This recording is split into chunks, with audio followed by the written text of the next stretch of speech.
আসসালামু আলাইকুম। আজকের প্রথম প্রশ্নটি হচ্ছে, কোন সাহাবীকে জীবন্ত শহীদ বলা হয়?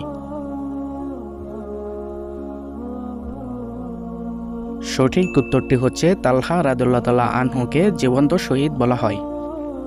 রাসূল সাল্লাল্লাহু আলাইহি ওয়াসাল্লাম কোন বাহনে করে মসজিদুল হারাম থেকে মসজিদুল আকসায় পৌঁছেছিলেন? সঠিক উত্তরটি হচ্ছে বোরাক। কুরআনুল কারিমে সবচেয়ে ফজিলতপূর্ণ আয়াত কোনটি? সঠিক উত্তরটি হচ্ছে আয়াতুল কুরসি। কোন তিনটি সূরা শয়নকালে পড়া অধিক ফজিলতপূর্ণ?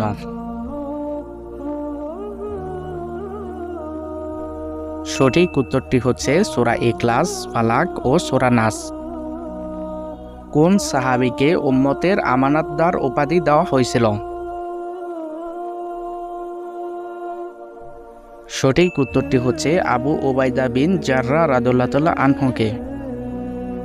কোন মহিলা সাহাবীকে আল্লাহ তাআলা জিবরাইল এর মারফত সালাম পাঠিয়েছেন? সঠিক উত্তরটি হচ্ছে খাদিজা রাদিয়াল্লাহু তাআলা আনহাকে। ঈমানের শাখা কয়টি?